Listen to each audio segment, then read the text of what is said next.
Speaker స్థానంలో దళితుడు ఉండడం వల్లే బీఆర్ఎస్ అధినేత మాజీ ముఖ్యమంత్రి కేసీఆర్ సభకు రావడం లేదని సీఎం రేవంత్ రెడ్డి విమర్శించారు. గత బీఆర్ఎస్ ప్రభుత్వం దళితులను చిన్నచూపు చూస్తుందన్నారు. గతంలో పదవులన్నీ కల్వకుంట్ల కుటుంబానికి దక్కాయన్నారు. కానీ ప్రజాప్రభుత్వంలో బట్టి విక్రమార్క, సీతక్క, అద్దంకి దయాకర్, అడ్లూరు లక్ష్మణ్, వివేక్ వంటి దళిత గిరిజన నేతలకు సముచిత స్థానం కల్పించామని రేవంత్ వెల్లడించారు.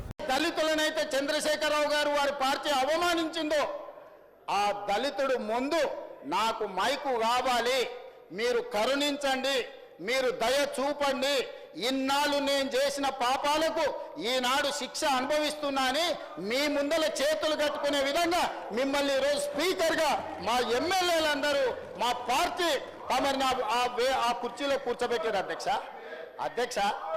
అందుకే ఈరోజు ప్రధాన ప్రతిపక్ష నాయకుడు సభకు వస్తలేడు.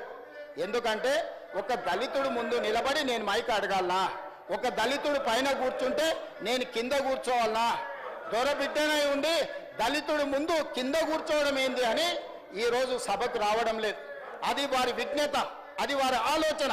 పోని ఆయనకు అహంకారం ఉంది, వయసు మీద పడ్డది, లేకపోతే మనకంటే వయసులో పెద్దోడు అని ఆయనను కొన్ని విషయాలలో మనము చూసి చూడనట్టు ఉన్నా వీళ్ళకేం పోయే కాలం అధ్యక్ష, ఏం పోయే కాలం ఇవాళ నేను ఒకటే చెప్పదలుచుకున్నా.